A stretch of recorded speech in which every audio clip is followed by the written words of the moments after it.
Je dois parler plus fort. Je vais essayer de parler plus fort et on m'a fait cette recommandation il n'y a pas très longtemps au téléphone par Rachid qui m'a dit que souvent je parlais dans mes moustaches.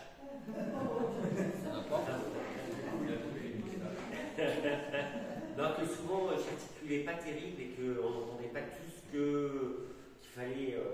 Mais c'était pour avoir votre attention.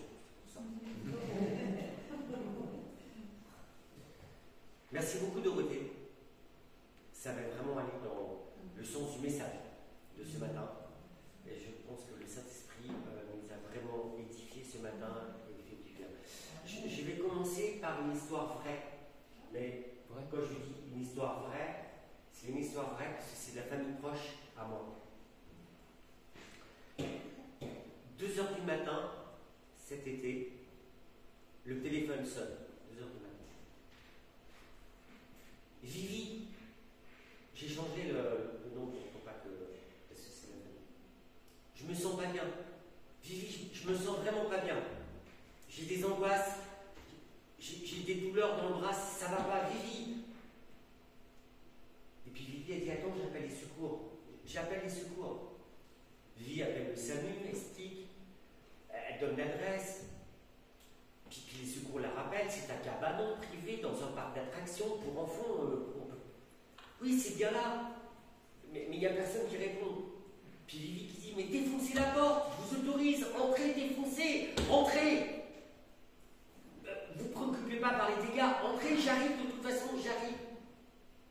Vivi affolée, dans sa voiture, roule à toute vitesse, traverser Perpignan pour aller en bord de plage sur le parc gonflable. Plus de 30 minutes. Quand elle arrive, les secours devant la porte, fumant une cigarette parce qu'il n'y a personne. Ils n'avaient pas pris le temps de défoncer la porte. Ils avaient même été prendre un thé en face parce qu'il y a un bar ouvert en face. Et puis là, elle dit mais défoncez la porte. Il défonce la porte. Son petit ami était sur le sol. Massage cardiaque. 20 minutes. Mais plus rien à faire. C'était fini. Quel drame! Le médecin confirme que 20 minutes plus tôt, il aurait pu être sauvé.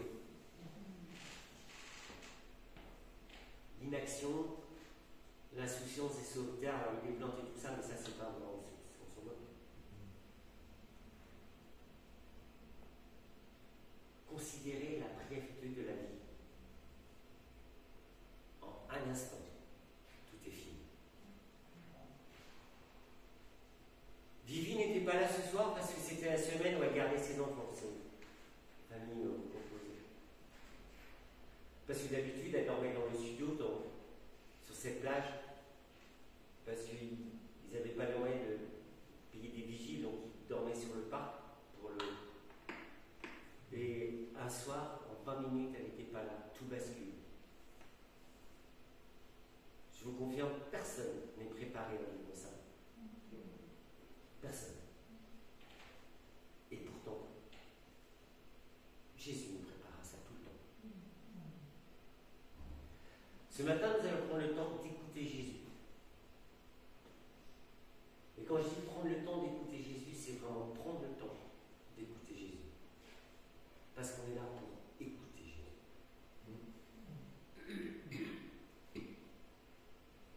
Prendre le temps d'écouter le message que Jésus nous adresse personnellement. Et je souhaite que notre désir ce matin soit d'entendre la voix de Jésus. Parce que Jésus a quelque chose à nous dire personnellement. S'il vous plaît, faisons taire tous les bruits de nos pensées, les bruits extérieurs. Que le silence dans notre cœur s'installe pour écouter la parole que Jésus veut nous dire. Luc 12, verset 5.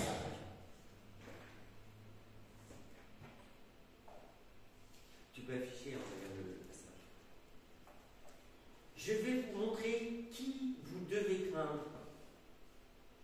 Craignez celui qui, après avoir tué, a le pouvoir d'envoyer dans la géhenne.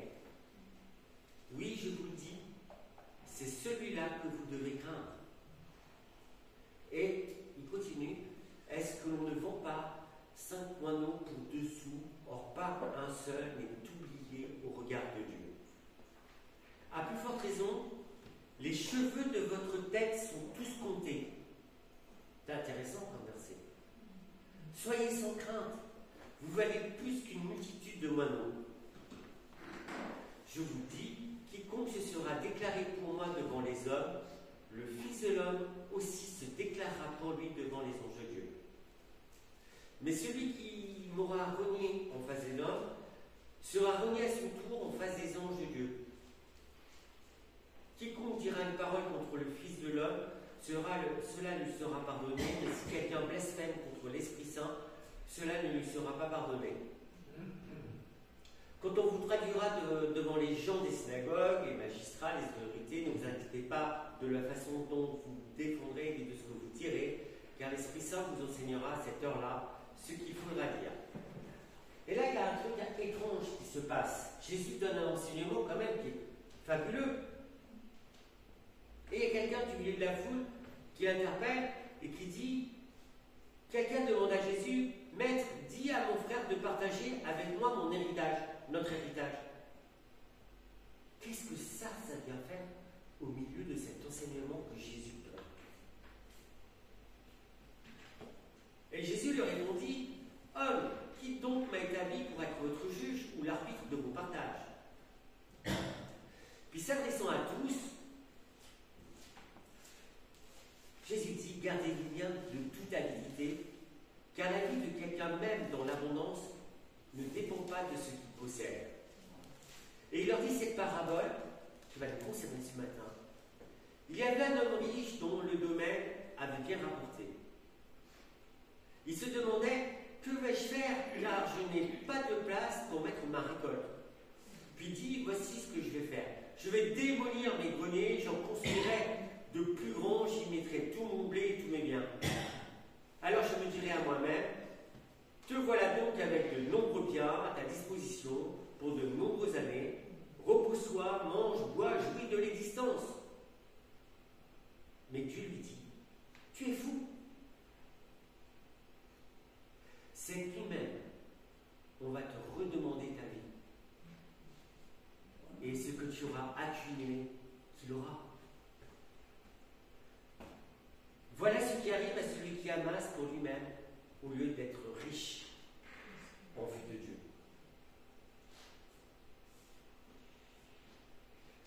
Voilà le message que Jésus nous adresse ce matin. La brièveté de la vie. Je ne sais pas quand est-ce que Dieu va me rappeler. Est-ce que je suis prêt? Pierre, est-ce que tu peux prier pour ces mots?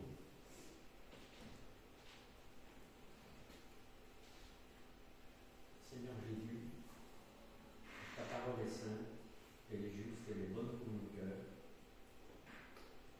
Et toi, tu es le Dieu de la vie. Et dans ta parole, tu nous dis, je lis devant toi la vie et la mort, choisis la vie, afin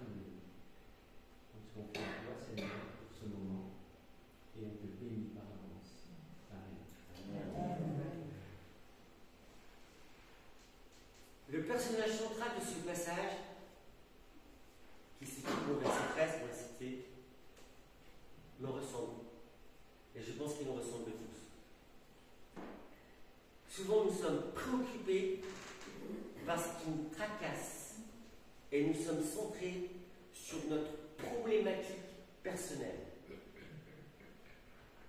À tel point que nous ne sommes plus en mesure d'écouter Jésus. Parce que c'est notre problématique qui prend toute la place. Et dans ce cas-là, ce qui est important, c'est nous. Jésus vient de donner tout un enseignement avec des choses incroyables, comme le verset 6 et 7. Est-ce que l'on rend pas 5 moineaux pour 2 sous? Or, pas un seul est oublié de Dieu, c'est-à-dire qu'on n'est pas oublié. À plus forte raison, les cheveux de votre tête sont tous comptés. Soyez sans crainte, vous valez plus qu'une multitude de moineaux. Jésus vient de dire ça, et tout d'un coup, quelqu'un l'interpelle sur une querelle d'héritage.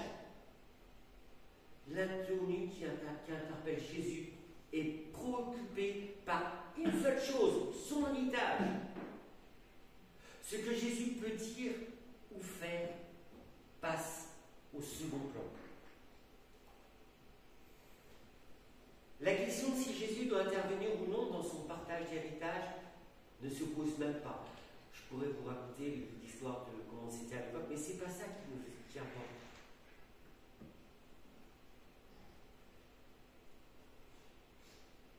La chose que je dois savoir, c'est que Jésus est la solution à nos problèmes quotidiens. Et pourtant, souvent, j'ai un problème qui me fait oublier que Jésus est la solution, parce qu'il prend toute la place et ne me permet plus d'écouter ce que Jésus veut me dire.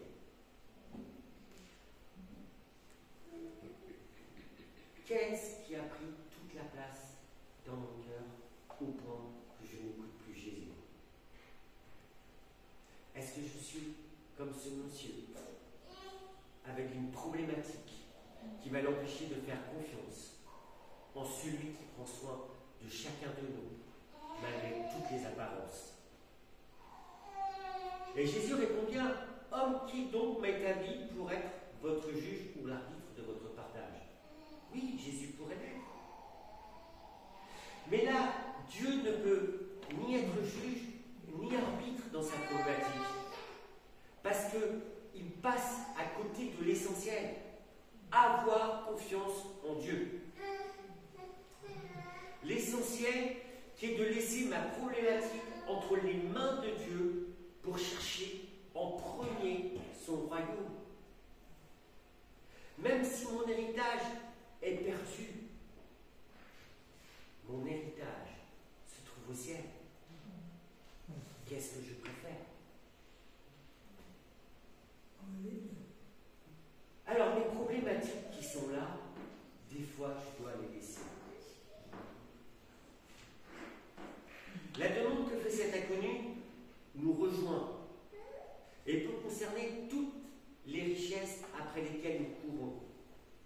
La réussite sociale, notre évolution professionnelle, les études, la santé, toutes ces choses qui nous rassurent et que nous avons pour modèle parce qu'elles font partie d'un standard. Mais si Dieu ne répond pas à ce standard, est-ce que cela veut dire qu'il ne s'intéresse pas à nos soucis et à notre problématique? Je ne crois pas. Cherchez premièrement le royaume de Dieu et toutes choses vous seront données en plus. Je crois que nous devons laisser nos problématiques à Dieu. Même si elles prennent une place considérable dans nos vies, parce que c'est normal qu'on ait des soucis. Et pourtant, on a des versets qu'on connaît par cœur. Déchargez-vous sur lui de tous vos fardeaux. Vous connaissez 1 Pierre 5, verset 5? On le connaît par cœur. Je pense que tout le monde peut le réciter. Je crois que souvent on voudrait que tout se règle d'un claquement de doigts. Mais ce que Dieu demande, c'est de le mettre lui en premier. Dieu ne peut pas être arbitre quand nos problématiques nous trompent, quand elles prennent toute la place au point de ne plus entendre Jésus. Ce matin, voulons-nous entendre Jésus? Pour ça, on doit poser nos problématiques. Et je crois que souvent, comme c'est inconnu, on pose nos problématiques. Mais elles sont quand même là. Et mes oreilles n'entendent pas Jésus. Elles n'entendent pas Jésus.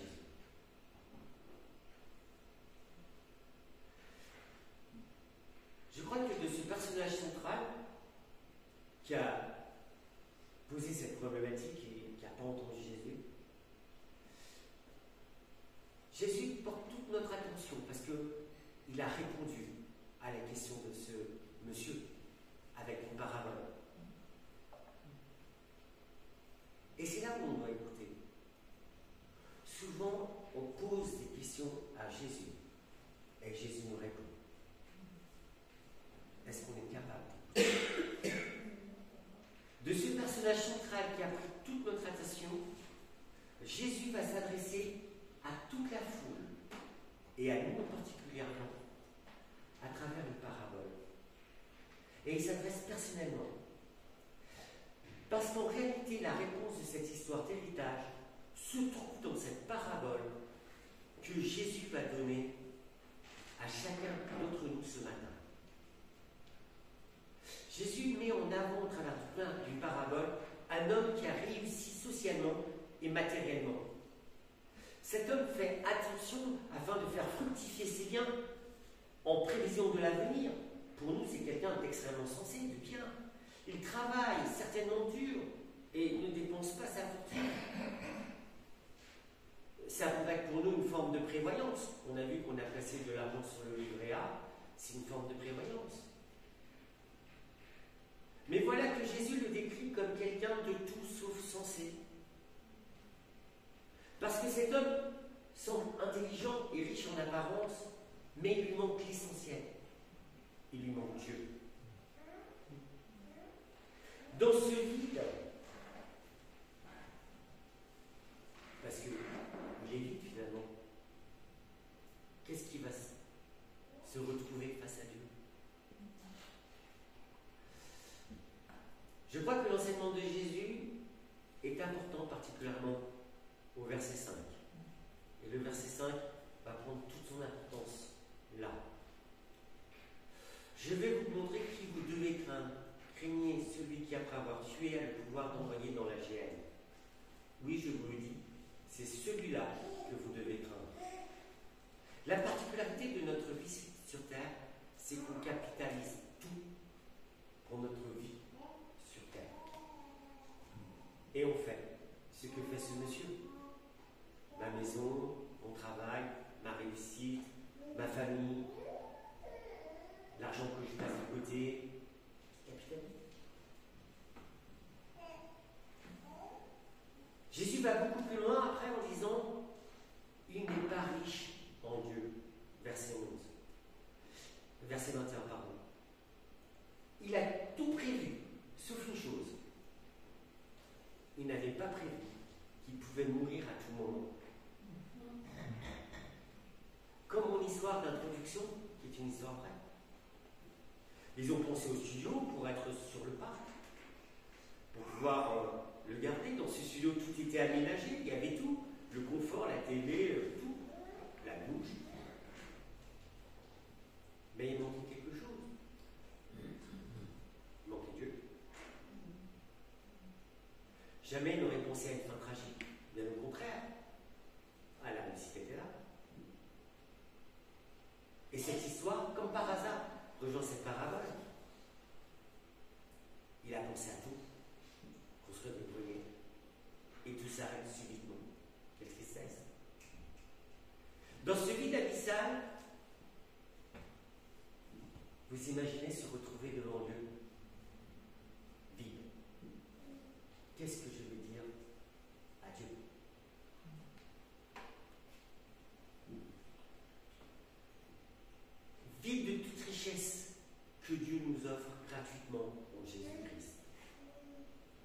Est-ce que ce matin, nous sommes riches des richesses de Dieu? Est-ce que nous sommes riches de sa grâce? Est-ce que nous sommes riches de son pardon? Est-ce que nous sommes riches de son amour? Est-ce que nous sommes riches des fruits de l'esprit? Ces richesses-là, est-ce que nous les avons cultivées? Est-ce qu'elles sont là dans notre cœur? Est-ce que ces choses-là ne sont pas plus importantes que nos petites problématiques personnelles? Un héritage, une maison à vendre, un travail qui ne fonctionne pas, des dettes. Est-ce que Dieu n'est pas capable d'être au-dessus de tout ça? Comment est notre cœur ce matin? Est-il rempli des richesses de ce monde qui en fait amènent que du vide? Ou est-il rempli de l'essentiel, des richesses de Dieu? Est-ce que vous êtes riche pour Dieu? Est-ce que je suis riche pour Dieu? Mais quelle question! Ça change tout. Je veux être riche pour Dieu. Ça va changer des choses dans ma vie quand même.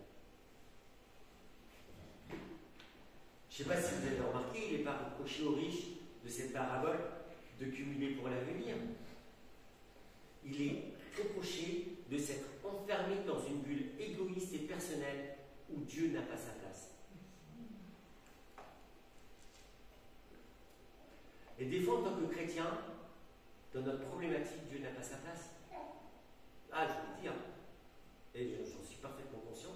Et pourtant, on prie, pourtant Dieu n'a pas sa place. La preuve, puisque la problématique est toujours là, et que c'est la première chose qui est importante pour moi, c'est ma problématique. C'est-à-dire que Dieu n'a pas sa place. C'est que je n'ai pas laissé cette problématique au pied de la croix, au pied de Jésus, pour me concentrer sur l'essentiel, qui est la richesse de Dieu. Dans quelle bulle nous sommes-nous enfermés? Mais ce n'est pas un reproche, c'est souvent naturel, on ne s'en rend pas compte. Et je crois que Jésus met le doigt sur quelque chose d'important pour chacun d'entre nous, dans notre cœur, parce qu'on se connaît personnellement. Il n'y a aucun jugement à porter sur chacun d'entre nous. Ce matin, notre vie ne dépend pas des richesses, de ce que nous sommes. Et notre vie dépend de notre relation que nous avons avec Dieu. C'est ça qui doit faire toute la richesse de notre vie. Et je crois que c'est le message central de ce texte. Quelle place j'ai donnée à Dieu? Comment je fais confiance à Dieu? Les paroles, elles sont fortes de Jésus. Tu es fou. Tu es fou, il dit. C'est ce que Jésus dit dans la parabole. Et souvent, nous cherchons le bonheur là où il n'existe pas, selon les critères de notre monde. Mais ce que Jésus, et je le martèle, demande, c'est d'être riche en Dieu. Dieu doit devenir le centre de mon existence. Et quand Dieu devient le centre de mon existence, on va trouver du sens à ce que nous faisons. On va donner du sens à nos actions, à notre vie.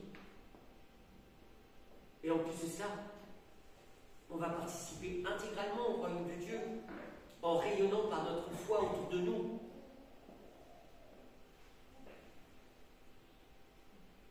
Et je vous promets que quand nous ferons ça, même quand tout sera obscur, en réalité tout sera clair à nos yeux. Parce qu'on pourra voir au-delà des apparences. Parce que notre finalité, c'est le royaume de Dieu.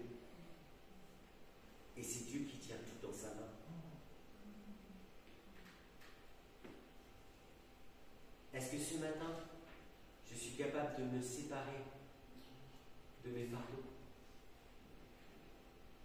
Est-ce que je suis capable de me séparer de ce qui est superflu? Et dans le superflu, j'ai mis plein de choses. Il se trouve nos inquiétudes, Dans le superflu se trouvent nos doutes. Elles sont légitimes, mais superflues. Dans le superflu se trouve notre manque de foi.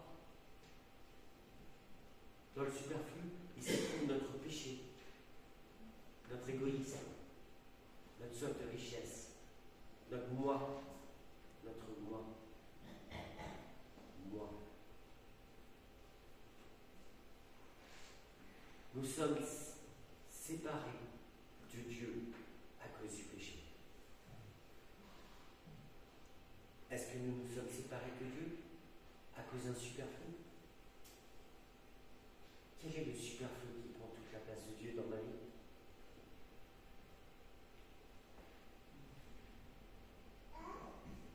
C'est en même temps une force pour se remettre en question. Comment sommes-nous avec Dieu? Est-ce que j'ai saisi pleinement la grâce que par mon frère en Jésus-Christ? Je suis persuadé que oui, pour chacun d'entre nous.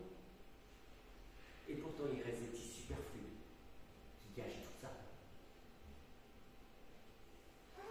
Je ne sais pas s'il y a des non-chrétiens dans la salle, pour ceux qui sont non-chrétiens. Ça va être dur.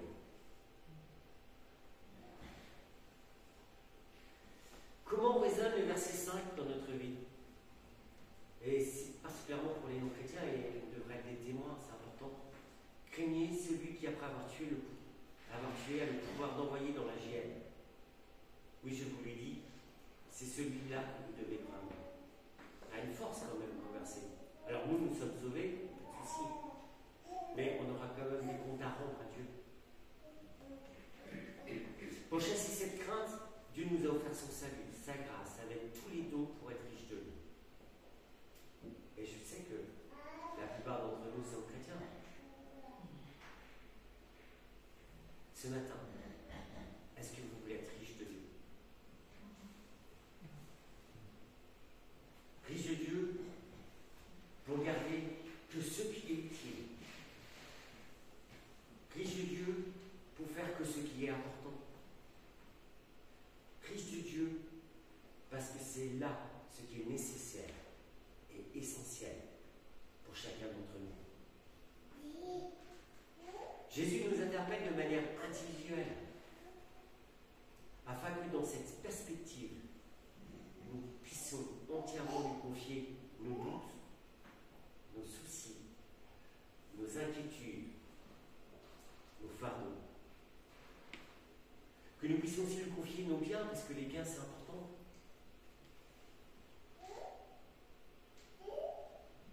Mais le plus important, que chacun d'entre nous, nous puissions nous enrichir de lui. En conclusion, Jésus dans cette parabole me demande de m'enrichir de Dieu. D'être riche en amour et de lui faire confiance. D'être rempli de ses biens spirituels, de sa paix. Parce que c'est là la richesse que Dieu me demande dans ma vie. Je crois que ce que je viens de dire est très important